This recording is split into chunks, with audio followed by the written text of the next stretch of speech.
Bismillahirrahmanirrahim. Waqalat imra'atun, berkata seorang perempuan, ma'at wal dela fulan, panjang benar tuh ekornya fulanah. Maksudnya bajunya ada delnya, ada ekornya gitu, ada apa ya namanya? Iya, nah itu kepanjangan banget gitu. Dia bilang ma'at wal del fulanah, panjang benar ekornya si fulanah. Faqala alaihi salatu wassalam, Nabi kemudian mengatakan banyak, al-fidi, kata Nabi Muhammad, lepehin. Fa akhrajat min famiha qit'at laham, dia pun mengeluarkan dari mulutnya sepotong daging. Fasarat bihadil kalimatil wahidah al-garibah akilah min lahmiha. Seolah-olah Allah mau menunjukkan kepada kita bahwa dengan kalimat satu itu dia sudah seperti makan daging saudaranya tersebut. Fanzuru ibadallah ma'afhashal ghibah wa aqbahiha. Maka perhatikanlah wahai hamba-hamba Allah, betapa sangat berbahayanya ghibah dan betapa sangat buruknya ghibah tersebut. Wa ma'ahwanal wuku' fiha 'alan nas illa man rahimallah, dan betapa sangat mungkinnya, sangat ringannya kita terjatuh ke dalam perbuatan ghibah tersebut illa man rahimallah, kecuali orang-orang yang dirahmati oleh Allah. Wa qalilun mahum, dan sangat sedikit sekali mereka. Dikit banget orang yang selamat dari ghibah, dikit banget. Salah satu dari orang yang saya nggak pernah dapetin ghibah, hubababahiyah, nggak pernah saya dapetin ngomongin orang. Ada juga teman saya tuh nggak pernah saya dapetin ngomongin orang. Masya Allah, orang-orang yang hebat ya. Erika itu yang saya ceritain di buku Bidadari Bumi, Maryam yang masuk Islam, dia diganti nama Maryam, asalnya namanya Erika, dari Amerika. Salah satu dari orang yang saya dapetin nggak ngomongin orang, nggak pernah ngomongin orang. Jadi yang diomongin ya ada banyak hal kan sebenarnya selain daripada ngomongin orang. Nah ini teman-teman sekalian, orang yang ngomongin orang aja nggak tega, apalagi berbuat yang lebih besar daripada itu.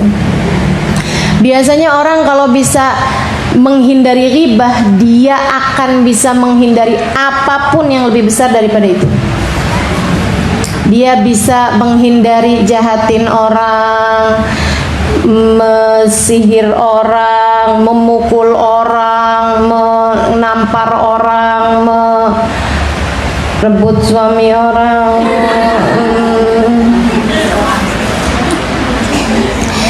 Pokoknya kalau udah bisa menghindari ghibah, itu akan terhindar dari banyak sekali keburukan-keburukan yang lain-lainnya. Gitu ya. Kenapa? Karena dia udah nggak tega, sekedar nyebut orang di belakangnya aja nggak tega, sekedar jahatin orang, ngomong orang, sesuatu tentang orang yang orangnya nggak denger loh, orangnya nggak denger, orangnya nggak ngerasain. Kita denger, kita ngerasain apa nggak kalau kita lagi diomongin orang? Nggak ngerasain, kita nggak ada yang sakit nih, sakit nih. Kenapa? Nih kayaknya lagi diomongin orang nih saya nih, kayak lagi berasa ditusuk-tusuk nih saya dari belakang. Nggak berasa teman-teman saya sekalian. Segitunya aja ada orang-orang yang nggak tega buat ngomongin orang gitu ya, karena memang dia punya rasa rahmat yang sangat besar kepada setiap orang lain dan punya pemikiran yang sangat positif kepada setiap orang.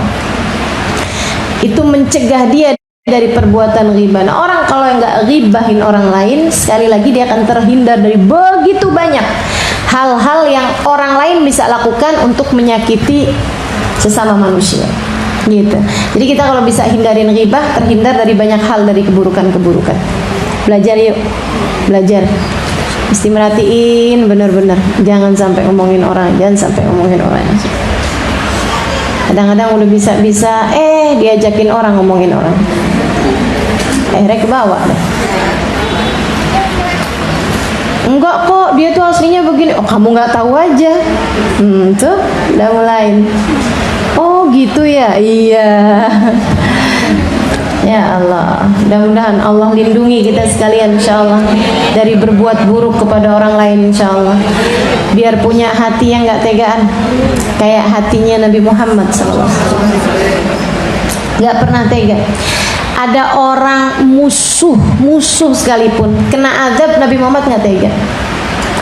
Ada orang kafir nyakitin Nabi, Nabi bayangin dia masuk neraka aja nggak tega. Kita disakitin orang lain dikit aja udah ngebayangin nih kayaknya diapain nih anaknya nih ya. Ya Allah, luar biasa kan. Teman-teman sekalian, Nabi Muhammad jatuhnya azab kepada orang kafir, Nabi Muhammad nggak mau. Nggak mau. Waktu perang Uhud kan gitu. Sampai sujajabinu, patah, pecah. Dahinya Nabi Muhammad pecah, teman-teman sekalian, pecah. Bukan cuman ada kegores gitu, bukan pecah. Tempurungnya sampai darahnya itu mengucur. Itu ditadah sama Nabi Muhammad darahnya. Kenapa kau tadah Rasulullah? Saya takut kalau netes ke bumi Allah murka, Allah turunkan adab kepada orang kafir. Nabi nggak mau. Waktu ada jenazah Yahudi lewat, Nabi Muhammad bilang, gumu, diri, yuk, diri. Idza marartum bi janazah fagumu, kata Nabi Muhammad, kalau kalian dilewati sama jenazah, ada jenazah lewat depan kalian, berdirilah. Rasul, tapi ini Yahudi. Tapi kan ada bersama dengan malaikat-malaikatnya Allah. Kalau dia muslim, kita hormatin dia, kita hormatin malaikat pencabut nyawanya, kita hormatin malaikat rahmat yang bersamanya. Tapi kalaupun gak muslim, malaikatnya kan tetap muslim. Yang nyabut nyawanya, yang bawa ruhnya tetap malaikat-malaikatnya Allah. Jadi kalian berdiri untuk itu. Sahabat berdiri. Nabi nangis. Sahabat sampingnya heran ngeliatnya. Kenapa nangis Rasul? Kata Nabi Muhammad, nafsun aflatat alayya fayadkhulun nar. Ada satu jiwa, saya tidak bisa menyelamatkannya sehingga masuk ke dalam api neraka. Masuknya neraka orang kafir yang nyakitin Nabi, Yahudi yang kerjaannya memikirkan gimana cara menghancurkan Nabi. Nabi nggak tega bayangin dia masuk neraka. Hatinya itu loh teman-teman sekalian. Buat jadi pikiran kita nih, di mana hati kita dari hati Nabi? Di mana hati kita dari hati Nabi? Kamu bayangin ada orang susah gara-gara kamu, bisa nggak kamu? Kok biasa aja saya ya, apalagi kalau orangnya emang udah nyakitin saya, habis mau gimana lagi sih? Masih seperti itu, kamu masih jauh dari Nabi Muhammad SAW. Kita masih jauh dari Nabi Muhammad SAW. Jauhnya ini, kamu gak kepengen jadi tambahin deket. Jauhnya ini kamu biarin aja, kan nggak gitu. Jauh-jauhnya harus kita pangkas teman-teman sekalian. Gimana caranya? Miliki hati yang punya rahmat sama orang lain. Kalau ada keburukan-keburukan yang masih kita kerjakan sama orang lain, cepet-cepet berhentiin. Masih ada kejahatan kamu buat sama orang lain, cepetan, taubatin. Lagi ada orang yang kamu jahatin selama ini, setiap ketemu kamu plengosin mukanya, ayo buruan. Lagi ada orang yang kamu sakiti hatinya saat ini, cepetan, minta maaf, buruan. Lagi ada sesiapapun yang kamu punya niatan buruk kepadanya selama ini, buruan. Ada kebaikan apapun kamu niatin sekarang waktunya teman-teman sekalian. Dibantuin nanti sama Nabi Muhammad. Nggak bisa bangun tahajud, nah mulai nih masih waktu tersisa nih. Bantuin nanti, tangan Nabi narik. Pengen bisa istiqomah sholawatan, agak susah kemarin, coba usahain sekarang. Nanti itu cepet banget, tangan Nabi narik kita. Apa aja, pengen jadi istri yang solehah nih, biasanya suka berat, ada aja nih mulut susah bener, ngomel mulu sama suami, bulan ini nanti tangan Nabi narik. Kalau Allah lihat kesungguh-sungguhan dalam hati kamu untuk memperbaiki diri, memperbaiki keadaan, untuk muhawilal ahwal, Allah Subhanahu wa taala yang pembolak-pembalik keadaan. Allah tuh kalau melihat Nabi Muhammad, nabinya udah nggak tega sama kita, Allahnya juga bakal nggak tega. Ayo deh teman-teman sekalian, periksa rasa, periksa hati. Jangan tega sama orang lain. Jadi sekalian, Nabi Muhammad azizun alaihi ma anittum. Berat baginya musibah yang menimpa kalian. Musibah menimpa kita, Nabi Muhammad berat. Padahal Nabi Muhammad gak ikut-ikut jadi penyebabnya. Masa kamu malah mengusahakan musibah terjadi sama orang lain? Gara-gara kamu jauh bener perasaannya. Nabi musibah terjadi sama orang lain, Nabi yang nggak tega, padahal Nabi nggak jadi penyebabnya. Masa kita umat yang ngaku cinta sama Nabi malah berusaha untuk memberikan musibah kepada orang lain gara-gara kita? Kalau suami kita punya istri yang nggak soleh, akan musibah buat dia. Kita musibahnya dia. Kalau kita nggak didik anak-anak kita dengan benar, marah-marah mulu kerjaannya, ngomel-ngomel mulu kerjaannya, kita jadi musibah buat anak kita, teman-teman saya sekalian. Ada hati yang terluka gara-gara kita. Kamu pikir kalau kamu ngomel-ngomel anaknya nggak sakit hati ya kan? Iya benar. Saudaraku sekalian, tetangga kamu jahatin, kamu jadi musibah buat dia. Musibahnya dia itu, jika dia muslim, Nabi berat karenanya. Berarti kamu telah jadi orang yang membuat beratnya Nabi Muhammad SAW. Kita ngaku cinta, ternyata di hadapan Nabi kita dianggap sebagai musuh karena memberatkan hati orang lain, menyedihkan hati orang lain. Innalillahi wa inna ilaihi raji'un. Jangan jadi musibah. Nawar dagangan sampai melit, bener orang nyampe sakit hati gitu. Dia lepas juga dagangannya habis, kalau enggak udah ini deh nantinya malah rusak, basi, busuk, ini itu segala macam. Sedih hatinya. Dia ngadu pada Allah. Nabinya sedih loh karena musibah dia, dan kita penyebabnya. Dan kita ngaku cinta sama Nabi Muhammad. Nah kan jauh banget. Jauh banget gitu. Orang mengadukan kita kepada Nabi Muhammad alaihissalam. Jangan sampai jadi orang yang kita diadukan sama orang lain kepada Nabi. Ya Rasulullah, saya udah nggak tahan dijahatin mulut sama kakak ipar saya. Ya Rasulullah, saya nggak tahan dijahatin mulut sama orang itu. Ya Rasulullah, saya didukunin sama dia itu Rasul. Ya ampun Rasulullah, saya. Kita diaduin sama orang lain kepada Nabi Muhammad SAW. Sedih bener, jangan sampai kayak begitu. Mudah-mudahan Allah karuniakan kepada kita nih kebaikan-kebaikan hati yang bikin kita nggak jadi orang yang diadukan kepada Nabi atas keburukan-keburukan kita. Maka apapun yang masih sedang dikerjakan dari segala keburukan-keburukan, berhentilah teman-teman sekalian. Apapun aja yang masih dari keburukan-keburukan yang masih kita kerjakan, mudah-mudahan kita niatkan berhenti dan minta sama Allah tangan Nabi Muhammad narik kita semua insyaallah dari segala keburukan-keburukan. Amin ya rabbal alamin. Ngutangin riba, dikira nggak diaduin sama Nabi? Diaduin ya nggak? Ya Allah, khair insyaallah, mudah-mudahan. La ilaha illallah Muhammadur Rasulullah sallallahu alaihi wasallam. Ya seperti itu. Katanya Nabi Muhammad, ilfadi pada seseorang, gila panjang bener ekornya. Pakai baju ada kelebihannya gitu. Bajunya orang Arab kan memang dail tuh namanya tuh ekor tuh. Panjang bener ya ekornya. Nabi bilang, lepehin. Dia lepehin, ternyata keluar. Nauzubillah, daging. Kayak habis makan dagingnya si orang tersebut. Ini pelajaran Allah Subhanahu wa taala kasih, teman-teman saya sekalian, Allah Subhanahu wa taala kasih kepada umat Nabi Muhammad dari kalangan para sahabat-sahabat yang memang menerima langsung ilmu dari Nabi Muhammad alaihissalam. Ada banyak di masa hidupnya Nabi itu perkara-perkara yang harusnya maknawi Allah zahirkan. Gini nih, masalah bahwa orang kalau habis ngomongin orang seperti makan bangkai daging saudaranya sendiri, itu kan maknawi. Enggak benar-benar kemudian wah pantesan ya saya kenyang nih habis ngomongin orang nih, nggak ada ceritanya gitu ya.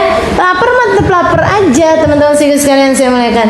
Jadi nggak ada urusannya sama bahir, perkara bahir mah nggak berasa gitu. Paham maksud saya?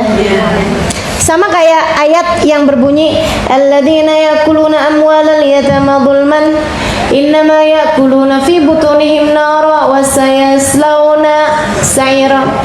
Sesungguhnya orang yang makan hartanya anak yatim, sesungguhnya ia sedang memakan api di dalam mulutnya, kata Allah gitu. Tapi bukan berarti kemudian ada api dalam perutnya.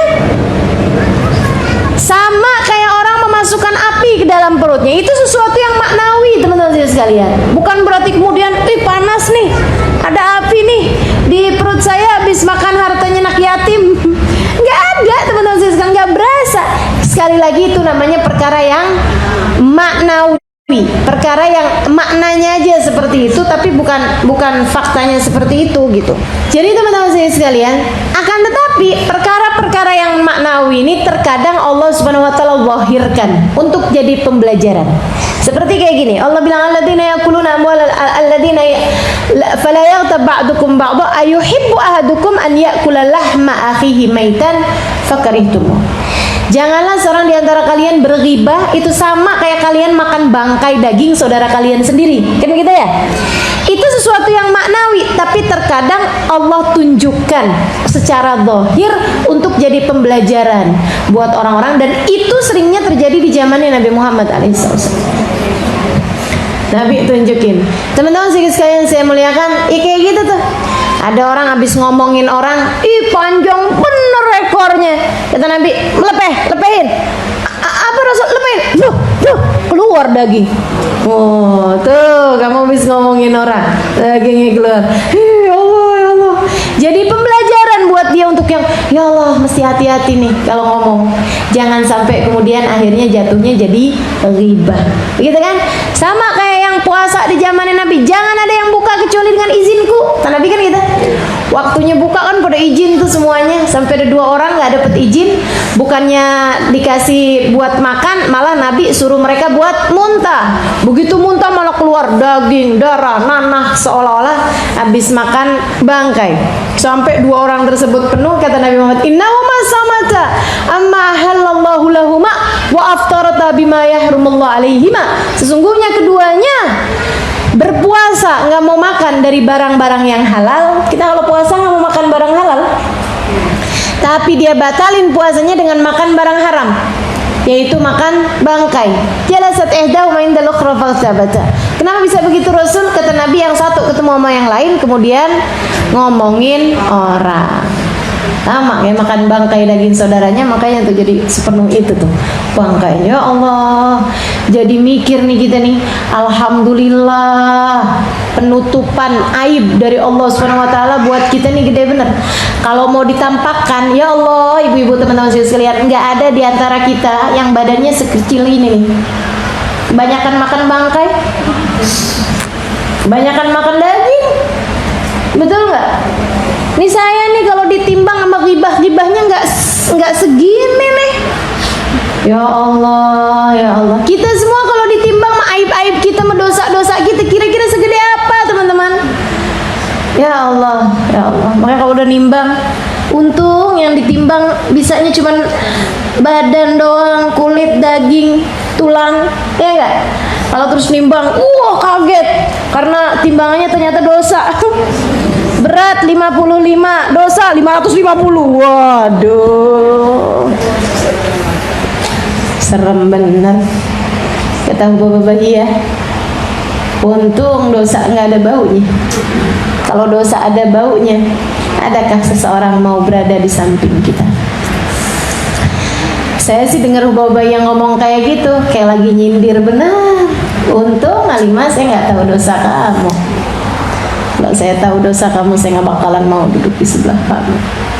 Ya Allah, seremnya, serem. Mudah-mudahan Allah selamatin kita semua, insya Allah. Amin ya rabbal alamin. Gimana caranya berhenti ghibah ini ya? Lagi zaman-zaman sekarang, buka TV isinya ghibah. Betul nggak? Tokoh politik ini digibahin, tokoh politik itu digibahin. Buka TV yang lain isinya infotainment, artis-artis. Akhirnya jadi ghibah juga. Tuh, kawin cerai mulu, katanya gitu. Ya Allah. Keluar dari rumah, ketemu sama tetangga, diajakin apa? Ghibah juga. Ketemu sama teman pengajian, habis selesai bubar, ajakin ghibah juga. Hadir maulid. Jangan sampai ya, di maulid katanya tapi malah ngomongin orang dalam maulid. Lebih bahaya lagi kalau kemudian yang diomongin ustadzahnya. Na'udzubillah min dzalik. Mudah-mudahan Allah selamatin kita semua. Amin ya rabbal alamin. Memang mesti bener-bener ya. Makanya Sayyidina Abu Bakar taruh batu dong, kayaknya perlu juga nih. Gimana caranya nih? Apa saya taruh batu juga aja nih? Biar kita bisa benar-benar ngerapiin kita punya lisan, teman-teman sekalian. Seenggaknya kalau pas lagi pengen marah gitu ya, yang lagi kesel-kesel nih, kayaknya perlu nih ngambil batu taruhin mulut, atau seenggaknya nggak batu, biji tasbih deh masukin mulut, kalau ngomong bisa ketelun biji tasbihnya. Ya Allah, pokoknya udah ampunan dari Allah itu yang paling penting buat kita. Penjagaan, minta sama Allah, Allahumma ighfir lana fima madha wahfadna fima baqi birahmatika ya arhamar rahimin. Ya Allah, bitaufiq hatta nafik, kata Habib Umar bin Hafid. Ya Allah, kasih kepada kami taufik, kemudahan mengerjakan kebaikan, hatta nafik, biar pada sadar semuanya nih. Kita nih biar pada sadar semuanya, biar pada insaf semua. Amin ya rabbal alamin. Amin ya rabbal alamin. Betapa sangat buruknya ghibah dan betapa sangat dekatnya kita darinya. Betapa sangat busuknya ghibah dan betapa sangat mudahnya kita melakukannya. Betapa sangat buruknya ghibah, betapa sangat mudahnya kita untuk melakukannya. Mudah-mudahan menjadi orang-orang yang terjaga, insya Allah.